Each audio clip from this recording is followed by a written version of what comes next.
Welcome to The Works, the show that aims to promote Cork as a vibrant and happening place in which to live, to work and indeed to play. So my name is Lougheed, and in The Works Talks Business, I'll be joined by really interesting people about doing business in Cork. Today, I'm delighted to be joined by Mr. Paul McGuirk, Cork City Centre Coordinator. Hi Paul, good morning. Thanks for popping in this morning. Great to see you. I suppose really we're interested in the business perspective, and I suppose to get the ball rolling, if you could just maybe give us an insight into your role in Cork City Council and that link between City Hall and the business community. Okay, thank you, Ray. I suppose my role really is to work with lots of great groups, business groups and community groups around the city centre to help develop and enhance the city centre. So I suppose I'm in a very lucky job really to have that kind of job.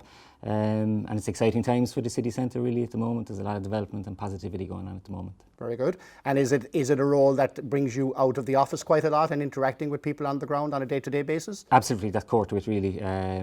Meeting with various groups around, whether it's up McGuirk Street or Douglas Street or various parts, community groups. So it's really about engaging with people, and engaging with other organisations around. And you reckon that the business community, I suppose, which is our focus or whatever, are beginning to benefit from that liaison and that connect with City Hall through your good self? Yeah, well, I suppose it's really driven by themselves. I suppose the approach really is around, I suppose, community development approach. That stuff that developments would happen at a local level, driven by local people. And I suppose council's role and other organisations' role is to facilitate that and help support in that anyway. I suppose the people living on the street or working on the street know the pulse of the street, and they're the people that for sure. And I presume there's interaction obviously with the likes of the Cork Business Association, who are also on the ground here in the city. Absolutely. Very good. And I suppose with that in mind, we've recently had some initiatives brought into the city all about traffic management, I suppose, and footfall in the city. So what's the feedback to date? I know it's only a couple of weeks old, but has the response been positive from the traders in particular, and also from the business community in general? Yeah,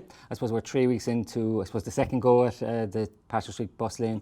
Obviously it was issues the first time, so we spent about 3 months really meeting weekly with all the stakeholders. So we had Bus Éireann, the Business Association, Cork Chamber, and the Gardaí and so on, and I think we've come up with a very positive solution, I suppose, and I suppose that's key. Cork, I suppose, is a great place for collaboration, and key to anything really is own collaboration. I suppose it's through that kind of partnership working, I suppose.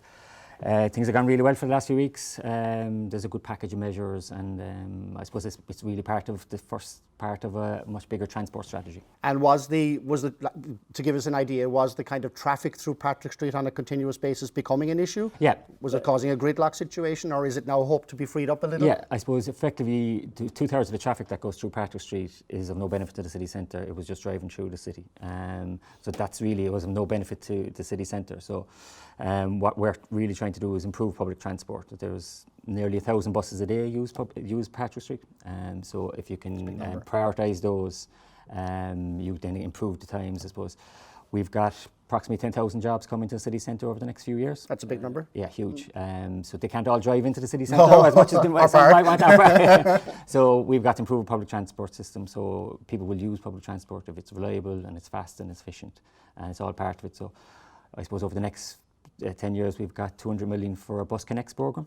So there'll be 20 million a year to invest in creating bus corridors and just to improve that public transport. And those bus corridors then, I guess, will they be from each of the suburbs respectively? Yeah. Is that the idea? Absolutely. Okay. So, so a big push on public transport as the way to get around from absolutely. I mean, it's really around sustainable development. I mean, so the key for the city centre over the next while is sustainable transport and sustainable development. So don't be just buses. Obviously, look, cycle lanes, we've seen those go in. Just last week we had the millionth bike use of the public bike scheme, so that's all part of being multimodal really. So that's it's actually the as an aside, I guess, but the Coca-Cola bike scheme has been very popular.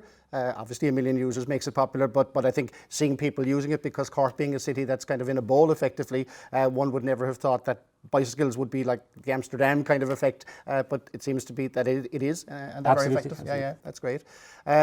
So you mentioned that there's a plan kind of going forward in the context of employment and an increase in employment in the Cork area. Where do you think that that's going to happen? Is it going to be city centre based, or is it going to be Docklands, or is it going to be a mixture of both? It's a mixture of both. There's a huge demand for office space in the city centre. A lot of people moving here want to work in the city centre, they want to live in the city centre as well. So even the Mall here is a prime example really. You have a number of tech firms have moved in. Eventbrite have moved in on the corner here in the old Thomas Crosby building. 97, yeah. Keeper Cyclins have moved in. John Cleary's just finishing a development across the way, which will house 400 office people. Will there be 400 in that building alone? Okay. So, and then you've got UCC and CIT on the periphery here as well. So there's a huge demand. And then obviously Navigation Square is the next biggest one. There'll be 3,000 people working there. Albert Quay was probably the first. There's about 1,000 people working there. Spectacular. Once that started, the others are happening, and obviously the Docklands and so on. And there is another application in at the moment for over in Penrose Quay as well, which will, if it goes ahead, will cater for 2,200 people. So. Okay. And the likes of O'Callaghan and John Cleary Developments or whatever, they seem to be adept at this stage at attracting, particularly the high-tech sector, I think, but good jobs with brands that are well recognised. Would you see that being a continuation? Do you think that'll continue Absolutely. to happen? They've got great connections. They're great. Go ahead. Their positivity, I suppose, as I say, started with probably one Albert Quay that showed what could be done. Then the capital, and we've got Navigation Square and others developing. And as I say, they've got the connection. They're providing the offices that the tech firms in particular are looking for. And I suppose a lot of the people moving here are moving here for the quality of life, and they want to work in the city centre. So we see that, and that's great. I suppose the strategy, I suppose we would see that as creating the footfall then around the city centre to help the coffee shops, the restaurants and the retail. Yes, of course. Interesting that we're filming this here today on the South Mall, which was once a prime residential street. In more recent years and perhaps more recent generations, it's been kind of legal and business. But would you see that there will be a return to some extent of residential quarters in the likes of the South Mall or in the city centre generally, that people will begin to live here more than in the suburbs? Yeah. I suppose that's the biggest challenge. We have a number of developments happening around. We have offices, hotels and tourism, heritage projects and education projects. It's a national issue, if not further afield. There is some apartments. Horgan's Quay is a major development which will start soon with the hotel, but that's going to be multi-use. There'll be 237 apartments there. Okay. But there's a huge demand. We need a lot more. There is blockages around that. There is some social housing being built nearby here as well on White Street. All right, okay. But yeah, people want to live in the city centre.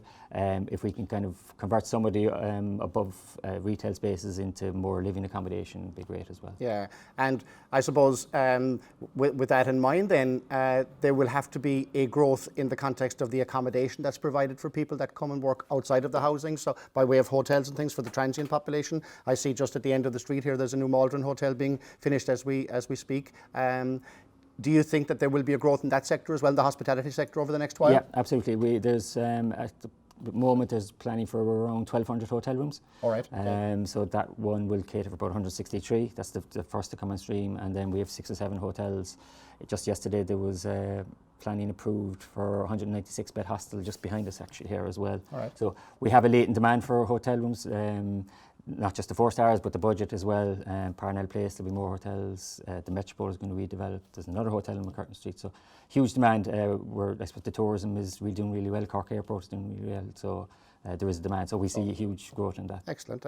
And I suppose if we were to look down from a business perspective again, just kind of 10 years down the line, is there a kind of an overall vision for the city that's coming out of City Hall and even from central government that you can see into the future a little bit and give us a little idea of what the shape of that might be? I know the Docklands has been mentioned as a growth area and for development, and we just had the recently opened Páirc Uí Chaoimh. I presume more to follow, but give us an insight into that. I suppose we don't have a crystal ball. I suppose the two things that we kind of want to focus on is sustainable development and quality of life. So where we see things evolving is definitely Docklands. Docklands will develop, and even when the Port of Cork moves from Tivoli, that'll free up a lot of space there for more accommodation. We reckon it's about 8,000 housing units between both sides of the Docklands are feasible. They'll obviously that'll take place over a number of years, 10 years. But I suppose the first development really that Docklands will be the Horgan's Quay. The next, I suppose, development will be Horgan's Quay. What's great about that is this mixed use. You've got a hotel, you've got accommodation, you've got offices, and I suppose it's right next to a transport hub as well, which is what you're trying to do. That's the model really. Okay. So there'll be interesting times ahead in that context. And I suppose out of that then, when you talk about housing developments or whatever, it's probably going to be a little bit of a move more to the kind of the apartment living style, the European style, rather than the guys living in the suburbs with the front and back garden. And that seems to be the focus. I think it will be high density, I suppose.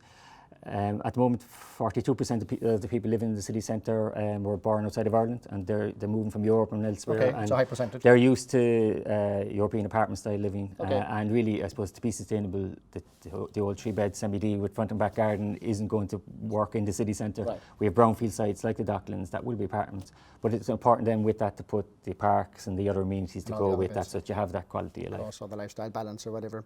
One of the things that I've noticed, it's not particularly business related, but that I've noticed over the last number of years is the expansion and growth in the number of festivals that have happened in the city, and I know that you've been involved in that.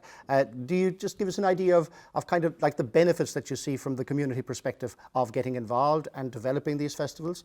I know you mentioned to me previously that they come from the ground up, but just interested in your thoughts on that. Yeah, that's absolutely. They're organic, and I think the last count was there were over 30 different festivals in the city centre. We have 176 days of festivals, believe it or not, in the city centre, so nearly over every second day, and that creates the vibrancy and the buzz. And there's obviously the high-profile festivals like the jazz and so on, which are brilliant. And it's interesting actually that the jazz and it's such like they're going probably 40 years plus now, and yeah. they continue to grow, which is good. So yeah. But then we also have niche festivals, which is great. We have an Eastern European Film Festival coming up. You know, there's Open House, which is an architecture festival, opening up some of our buildings. Even I suppose October next month, you have the Folk Festival, you have the Jazz Festival, you have Open House, you have Taste Cork Week, so you have food. So it just caters for various different needs, and Indie Cork Film Festival. So that creates the buzz. And I suppose early in the year, the European Commission report voted Cork #1 culturally vibrant city for under 500,000 people. And that wasn't something we applied for. That was just looked at statistics, number of cinema goers, number of galleries. So that's why we get it, because of all these festivals and that organic growth really that's driven by the local community. That's great. And I think kind of tied in loosely to that kind of theme, I guess, is the fact that we've been recently voted the 3rd friendliest city in the world, which is fantastic. And of course, we're not surprised because we've always known we've been friendly. But I'm just interested in, from that perspective, what do you think are the kind of like, to use a marketing parlance, what are the kind of the USPs that sets Cork apart in that context, that people like to live here, to work here, and to enjoy themselves? I think it's people. You know, we're friendly people, but also I suppose in terms of business, there's a lot of talent here. We've 2 really strong education third level institutes who are really connected with the business community, so they're producing the graduates that people want. It's a compact city, you can get around. We also have the connectivity through the airport, you know, to wherever you need to go. The transatlantic link obviously is a great boost there as well. And Cork Airport has had a fantastic year. I think they've had some tremendous numbers coming across, so it's good to see that, and onwards and upwards from that perspective. I guess, just in conclusion, I guess from the point of view, again, from the business perspective, what kind of initiatives or incentives are there, do you think, for somebody who might be interested in taking a step into the business community? If you have an idea of the kind of the umbrella that might be there to support them. Well, there's a good supportive environment for if someone wants to start a business in the Cork. You've obviously got the local enterprise offices. There's 3 local enterprise offices for anyone employing under 10 people, and they're very supportive, lots of training and some grant aid and you've got the Enterprise Ireland, you've got, then going back to the colleges, you have Ignite and Rubicon. So, you know, there is a good, I suppose you're never more than 2 phone calls in Cork away from who you need to speak to. And both local authorities, I would say, are supportive of enterprise and try to foster that business environment. And I know that in my own role with the Marketing Institute or whatever, I come across a lot of business people and startups or whatever, and there is a sense that people go out of their way to help if you need help in your business journey, and I guess probably a lot of that comes from City Hall and from the Leos and that kind of thing, so it's good to know. Paul, thank you very much for that. Great meeting with you again, and till the next time. Thank you, Ray. Appreciate it. Hello, I'm Trevor Welch and welcome to the Work Sportscast. This week we focused on the FAI Festival of Football in Cork. The festival was set up in 2007 by Chief Executive of the FAI, John Delaney, to highlight the great work that's been done in grassroots football up and down the country. The festival visited over 40 clubs in Cork City and County, one of them Lakewood Athletic, as they finished work on their new impressive facilities in Ovens. Well, there's a great sense of occasion here at Lakewood AFC as they open their new exciting AstroTurf pitch, and just in time as well to welcome the FAI Festival of Football, which comes to Cork for the very first time. The Festival of Football was set up by the Chief Executive of the FAI, John Delaney, back in 2007 to highlight the great work being done at grassroots level at clubs like Lakewood FC, and the visit to Cork has been a huge success. A number of ex-Irish internationals have been on the Festival of Football here in Cork, including the very popular Stephen Hunt. Any club in Cork is important to him, whatever it is, whatever. As you see here, the facilities are great. I wouldn't like to say just this club, it's every club in Cork. Everyone has a purpose going forward, and you go from there. It's amazing, from this facility to a toilet in another club goes a long way. I know that sounds pathetic, but that's generally the truth. When you don't have it, you don't know what you're missing, and when you have it and you want it to go again. So every club I've been to, I think they're all wanting to progress and make all the facilities better. So it's great. We come here and it's obviously fantastic facilities. Well, Lakewood Athletic was founded in 1981 with just one team, and now 37 years later they have 26 teams playing here, over 500 members, boys and girls, and the club have just completed their very impressive all-weather pitch here, which cost the club over €500,000. We did get funding from the National Lotto, and we also got a big contribution from the FAA, for which we were greatly appreciated, in fairness. We still have a lot of money to make up ourselves, a lot of funding to do, a lot of fundraising, and looking at club members as well to support us in different different events throughout the next couple of years, and hopefully we'll build even stronger again in the future. Years ago I met the club about this development. I was at Hollis and Blarney. I met Brendan Lennon, Mark O'Keefe and the committee, and they told me about their plans. And tonight's just come to fruition in our AGM Festival Football Week, tied in absolutely brilliantly. I mean, the turnout tonight, you can see the kids in the background. I think they have 600 players, 100 girls. Absolutely to be commended. I was delighted that the FAI could fund the development to the tune of 170,000 along with the government.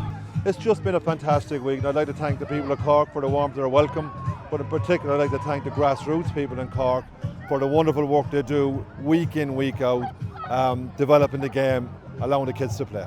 And you know what, facilities like this, great volunteerism that the clubs and people in the clubs give week in, week out, allows the best players to progress. But for me, I suppose ultimately it's about allowing every kid to play, irrespective of your ability, your disability, your colour, your creed, your sex. You have the right to play to association football, and if you're fortunate enough then to go and play League of Ireland for Cork City or go and play international football for Ireland, well, you know, that's a plus. Well, Lakewood have always produced some young and exciting talent, and who knows, we could be looking at some future Republic of Ireland stars here today, training at their very exciting new base here, new all-weather pitch. And I just wonder, have I lost any of the old magic myself in the left foot? Let's have a go.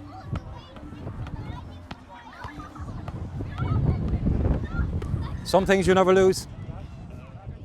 Well, pleased to say that left leg is still in working order. Great stuff, educated left foot, as they say. But the Festival of Football in Cork is a huge success. Fantastic, over 40 clubs visited and €1 million ploughed into grassroots football here.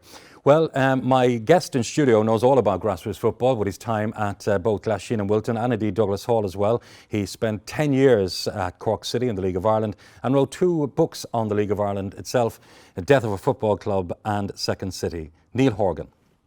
Well, Neil, what are your own thoughts on the FAI Festival of Football? Obviously, it's beneficial to grassroots clubs, but is there a bit of PR going on here as well with the FAI, do you think? I suppose there is, Trevor, really. No, in fairness, a lot of it is good PR. To be honest, I went down there myself. They came down to Carrigtwohill. I met John Delaney, and you have to say that there's a lot of positivity with the the top brass coming down and meeting the guys who are volunteering day in, day out with underage clubs. So on that side of it, you have to say it's very positive. And if I know you went to a few yourself, there is definitely a feeling of positivity from the clubs, just meeting those people, and having the likes of Noel Hunt or whoever coming around. On the other hand, I suppose they're happy too that they're getting the money, the clubs. So there is PR. I don't know whether it's the ideal situation when you're paying out money to a schoolboy club and your CEO is there at the same time. I think, is a schoolboy club probably entitled to that money anyway, probably, and whether they're actually associating the CEO with giving them the money rather than actually this is money you're probably entitled to anyway. So I think there's a bit of spin going on there, but I have to say it's very positive that they're down there. If the money was to be awarded in a different way, whilst the CEO isn't there and maybe not in that festival of football. I would prefer that personally, you know. Well, we're both passionate about the League of Ireland, Neil, and I suppose League of Ireland people down the years banging their heads about, you know, why there's not more money from the FA channeled into our own league here in the League of Ireland. Absolutely. You know, what are your thoughts on that? Yeah, I think that's definitely a point. You know, I think League of Ireland is John Delaney called it a problem child himself. I think, or something similar like that. And I think we're talking 100 years, Trevor, this is a league that's been neglected really from the FAI, the Governing Association. I think it's very easy to point the finger at the current incumbents like John Delaney and the likes and say, okay, you're not doing anything about it. I think there has been a lot of progress recently, believe it or not. I think the underage structures is a huge thing. Yeah. And I think we might talk about Gavin Bizanu later, the Shamrock Rovers player who's been signed and allowed to do his leaving cert. That's completely to do with the underage structures. It's an amazing development. But I think the League of Ireland clubs do need support, financial support. You see the Iceland FA, they give their money that they get from Europe and from their national games down to the clubs. You know, I think there's a way of doing it that you can give the clubs money and maybe, you know, ring fence it and say it's for development, or it's for stadia, or it's for this or that and the other. I know some people would say if you're giving the money to the clubs, they're just going to spend it on wages. But surely you can trace the money and say, look, we're giving you this money and it has to be spent in this way. We need the receipt afterwards. And it could be part of the licensing criteria. Yeah, no more than ever, I suppose, Neil. Like, you'd look at you know, the league itself, and we have something like 11 ex-League of Ireland players on the current Republic of Ireland squad. So maybe no more than ever is the time to look at our league more seriously. Definitely, Trevor. And you see, the reason for that is because we can't get into the Premiership anymore, League of Ireland players, you know, or excuse me, Irish players really. Like the amount of players who were playing, you know, Man United, Liverpool, Arsenal in the past was quite good, you know, back in when I was growing up, and you were growing up as well, Trevor. There's only a couple of Premier League players now, isn't there? There is. So the reason is, you know, the globalisation of the Premier League and the fact that they have players from all around the world. The knock-on effect is that Irish players can't get into the Premiership. So where are we going to develop our players at a high level? In the League of Ireland to an extent, and then let them grow, you know, when they're mature and go to the top clubs after that. I think that's the ideal model we're looking at, really. So previously, a young fellow would go at 15 or 16 to a Premier Division club in the UK, and, you know, pot luck as to whether he'll make it or not. You know, he's 4 or 5 years over there to make it as a teenager, and, you know, all of the risks involved with that without doing his leaving cert. Now, with the new structures in place, Gavin Bizanu is the guy. He's made a condition, in fairness to Shamrock Rovers and Stephen Bradley, they pretty much made a condition of the transfer to Man City that he does his leaving cert before he goes over. And I saw, like, Niall Quinn came out and said, isn't it fantastic that Manchester City are allowing this to happen? That was the phrase he used. And my own view was, actually, no, Shamrock Rovers and Irish football have allowed this to happen. Yeah. They've put in the structures that now the player himself is going to say, and his parents, no, I'll stay with Shamrock Rovers, finish my leaving cert. I've played first team football. He's played in Europe 3 times, so he's going over a much better position. And the reason that Manchester City allowed it, in my opinion, I don't know any of the inside of it, is that other clubs were in for him as well, Tottenham and that. So they're in a much stronger position to say, okay, stay here, do your leaving cert, and the club will still wait for you if you're good enough, you know. Well, we talk about the League of Ireland title race shortly, and you'll be just on the Republic of Ireland, the Nations League next week, of course, Ireland away to Wales. What are your thoughts on the Nations League, first of all? It's a new thing, isn't it, Trevor? I mean, we're going to have to wait and see how it plays out. I'm not sure. Like the old format, when we were trying to qualify for competitions, it was kind of, you knew what it was about, everything was in it. I don't even know how this format really works out. We're playing Wales. It's all to do with probably expanding it, isn't it? The European Championship, more nations have a chance of qualifying. Maybe. I don't know how you'd fit it in. Like, do they need more games as a player? I suppose you look from a player's point of view. Do you need more international games and or less friendlies? Yeah. Yeah, you know, I'd say it's going to be difficult to fit more games into the calendar that they already have. But look, let's wait and see. I'm always interested in new developments, and I suppose hopefully Ireland will do well in it, you know. Yeah, and the draw, of course, is in Ireland for the European Championships, December 2nd, and then there'll be a few games at the Euro. So it's a huge year, really, for Irish soccer. It is a huge year. I think it's a shame. Like, I was watching Sean McGuirk make this Cork-based remarks, but Sean McGuirk for the last few years, and I really thought he was going to be, and still will be, an exceptional player, not just for Cork City or Preston, but for the Irish national team. And he was moving that way. And shame with the injury now again. Ireland need a player like him, like a real. I think he can be a real star. He's a beautiful footballer. Especially when Robbie Keane is gone, someone to come in and fill Yeah, his boots. yeah, absolutely. And he has real pedigree. You watch him play, you'd want to play with the guy. He's that good, you know.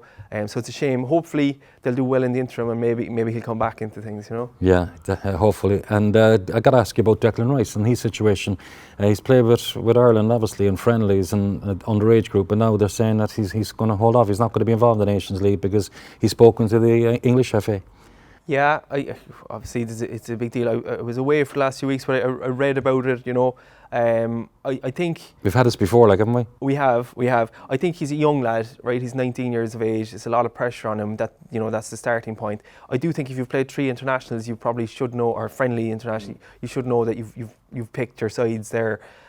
Having said that, he is a young lad. I think we do need to open the debate a bit more about people who do feel, you know, dual nationals. Yeah, like, you're a dual nationalist, have you? You were born in America. I was born in America. Yeah, no, I would see myself as primarily Irish, you know. But like, of course, but if for whatever reason the US came looking for me to play with them, Trevor, I'd have no problem, right? But I would say that I think the debate has been kind of, you have to pick and that's it, right? But I think there's more complexity to this, like, and across the world, I think we're alone in this debate because of maybe Northern Ireland stuff as well, and the England. And we're not. This happens a lot. I was just reading about a US soccer lad who was playing in Argentina as well, and he has, you know, he's wondering which he's going to play with. It happens a lot, you know. I think it's coming out a little bit hard on this player because we've been stung by it with Grealish a little bit. That's right. That we're feeling this is going to continue to happen, but I think we just have to get over it.